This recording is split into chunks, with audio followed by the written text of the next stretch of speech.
Hey guys, in this video, I'm going to show you how to set Spotify songs as a ringtone. Alright, let's begin. So what I'm going to do first is to go into my Spotify app and make sure it is updated to latest version available. Now when I'm on my Spotify app, then I'm just going to select a random song in here. Let's say that I want to have this song right here as my ringtone. So basically when somebody calls me, I want to have this exact song as my ringtone. So I'm going to click on the name of the song down below to get it up on my screen. And as you can see, the song is now actually up on my screen.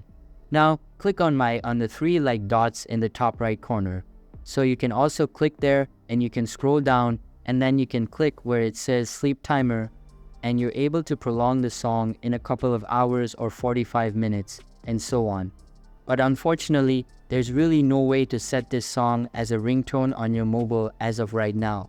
And that goes for every song that is on Spotify. So unfortunately, there's really no way to do so as of right. But hopefully, maybe in the future this function will be somewhere in here. So that's all for this video. I hope you found this video useful.